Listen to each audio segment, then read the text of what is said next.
Donald Trump ने भले ही FIFA peace prize जीत लिया हो, लेकिन डोनाल्ड ट्रंप का पीस प्लान कभी काम नहीं आ रहा है। फिर से कंबोडिया और थाईलैंड ने एक दूसरे पे अटैक करना स्टार्ट कर दिया है। नमस्कार, वेलकम टू जियो पॉलिटिक्स। देखिए, साउथ ईस्ट एशिया की दो कंट्रीज थाईलैंड और कंबोडिया, जिनके बीच में काफी लंबे समय से एक बॉर्डर डिस्प्यूट है एक टेम्पल को लेकर, उन्होंने एक दूसरे पे वापस से अटैक करना स्टार्ट कर दिया है। और पूरे वर्ल्ड मीडिया ने इस पर दर्जनों आर्टिकल पब्लिश किए हैं, और इन आर्टिकल में एक कॉमन बात है, वो है ट्रंप का मेंशन।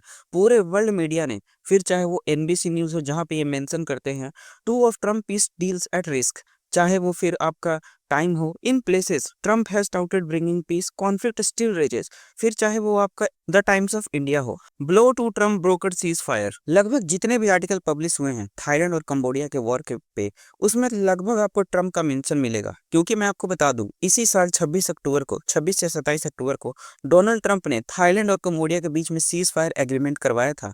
और जो ट्रंप क्लेम करते हैं कि वो लगभग अभी तक 8 देशों के बीच में वॉर रुकवा चुके हैं, फिर चाहे वो इंडिया पाकिस्तान हो, फिर चाहे वो इसराइल और गाजा हो, या फिर थाईलैंड और कंबोडिया हो, ऑलमोस्ट इन तीनों देशों का मेंशन जब ट्रंप करते हैं और इन तीनों देशों पे वो पीस की बात करते हैं। लेकिन हमने इसराइल और गाजा का पीस ब्रेक होते हुए देखा। पीस प्लान के बाद भी इसराइल ने गाजा में लोगों को मारा है।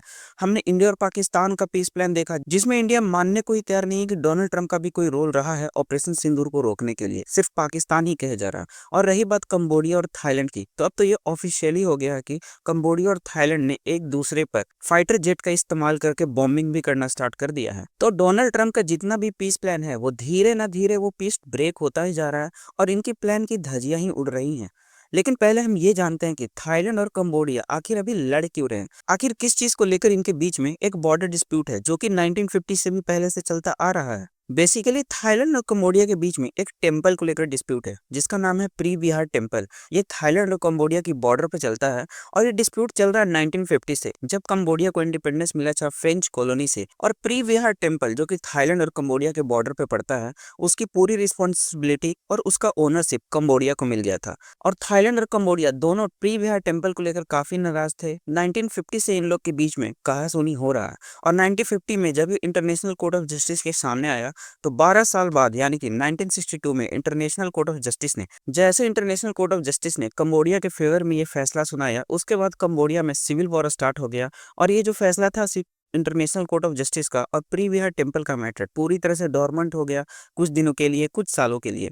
लेकिन 2008 में जब कंबोडिया ने प्री विहार टेम्पल को नॉमिनेट किया यूनेस्को वर्ल्ड हेरिटेज साइट के लिए, उसके बाद थाईलैंड के लोग इस बात पे प्रोटेस्ट करने लगे और थाईलैंड की गवर्नमेंट पे दबाव बनाने लगे कि ये प्री विहार टेम्पल का मैटर हम नहीं मानते कि कंबोडिया का है, प्री विहार टेम्पल थाईलैंड को बिलोंग करता है। उसके बाद फिर इंटरनेशनल कोर्ट ऑफ जस्टिस से ये रिक्वेस्ट किया गया है कि आप अपने 1962 का जो ऑर्डर था उसको क्लैरिफाई कीजिए, दोनों देशों के बीच में बॉर्डर और प्री विहार टेम्पल का डिस्प्यूट को क्लैरिफाई कीजिए कि आपने क्या बोला था और कौन सा एरिया किसको जाता है। लेकिन 2013 में ये बस प्री विहार टेम्पल तक ही सीमित नहीं रहा, ये लड़ाई चला गया प्रसाद तामाउथॉन, एक और टेम्पल है उसको लेकर भी, ये किसको बिलोंग करता है, और एक और टेम्पल है प्रसाद ता करबे, ये किसको बिलोंग करता है। दो टेम्पल और इंक्लूड हो गए 2013 में, इनका भी डिस्प्यूट हो रहा है अब। लेकिन अचानक से 2025 में प्री विहार टेम्पल के अराउंड, उसके आसपास बॉर्डर एरिया में थाईलैंड के कुछ सैनिक कंबोडियन लैंडमाइन के चपेट में आ जाते हैं, और कुछ सैनिक की जान चली जाती है, जिसके बाद से ये इशू और बढ़ गया। दोनों देश एक दूसरे पे फायर करने लगे, एक दूसरे पे अटैक करने लगे।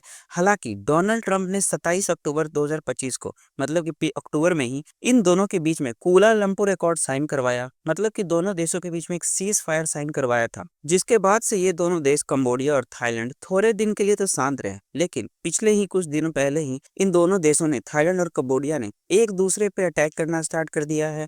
इवन दोनों देश मानने को तैयार नहीं है कि अटैक की शुरुआत हमने की है। थाईलैंड का कहना है कि कंबोडिया ने पहले मिसाइल बरसाया थाईलैंड पे, एंड कंबोडिया का कहना है थाईलैंड ने F-16 का इस्तेमाल करके कंबोडियन एरिया में बॉम्बिंग की है। दोनों में से कोई देश मानने को तैयार नहीं है कि ये लड़ाई उन्होंने स्टार्ट किया है। हालांकि इस लड़ाई की वजह से लगभग 5 लाख लोग को अपना घर छोड़कर बॉर्डर एरिया से शेल्टर होम में सेटल होना पड़ा है। और रिपोर्ट तो ये भी है कि थाईलैंड की जो मिलिट्री है, वो F-16 का इस्तेमाल कर रही है कंबोडियन के साइट्स को बॉम्बिंग करने के लिए। हालांकि डोनाल्ड ट्रंप का भी रिएक्शन आ गया है, ये जो सीज फायर ब्रेक हुआ है थाईलैंड और कंबोडिया के बीच में, उसके ऊपर।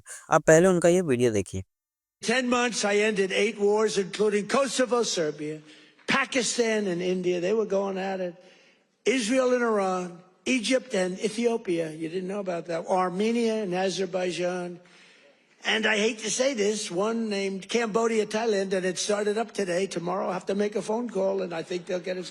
Who else could say, I'm going to make a phone call and stop a war of two very powerful countries, Thailand and Cambodia? They're going at it again. तो ये था डोनाल्ड ट्रंप का reaction, जहां पे ये अपने speech में कहते हैं 10 मंथ में मैंने 8 वॉर को रोक दिया है, कोसोवो सर्बिया के बीच में, पाकिस्तान एंड इंडिया के बीच में। और अगर आप बात करें तो इन्होंने थाईलैंड एंड कंबोडिया के बारे में कहा कि मैंने ये वॉर रोक दिया है, लेकिन अनलकली इन लोगों ने वापस से फाइटिंग करना स्टार्ट कर दिया है और मैं ये फाइट को जो दोबारा स्टार्ट हुआ उसको एक फ़ोन कॉल से रोक दूंगा। लेकिन अगर बात करें तो क्या ये पॉसिबल है? देखिए, ये थोड़ा-थोड़ा पॉसिबल भी लगता है, थोड़ा-थोड़ा अनपॉसिबल भी लगता है, क्योंकि अगर डोनाल्ड ट्रंप अभी पीस करवा देते हैं, तो ये मतलब कि टेम्पल का डिस्प्यूट ऐसा है जो कि काफ़ी सालों से चलता आ रहा है। तो 1 साल बाद, 2 साल बाद ये फिर से वापस में लड़ेंगे। हाँ, लेकिन हो सकता है डोनाल्ड ट्रंप अभी के लिए वापस से पीस करवा दे थाईलैंड और कंबोडिया के बीच में। और डोनाल्ड ट्रंप जो सीज़ फायर करवाने के लिए जो हथियार यूज़ करते हैं उसको कहते हैं टैरिफ।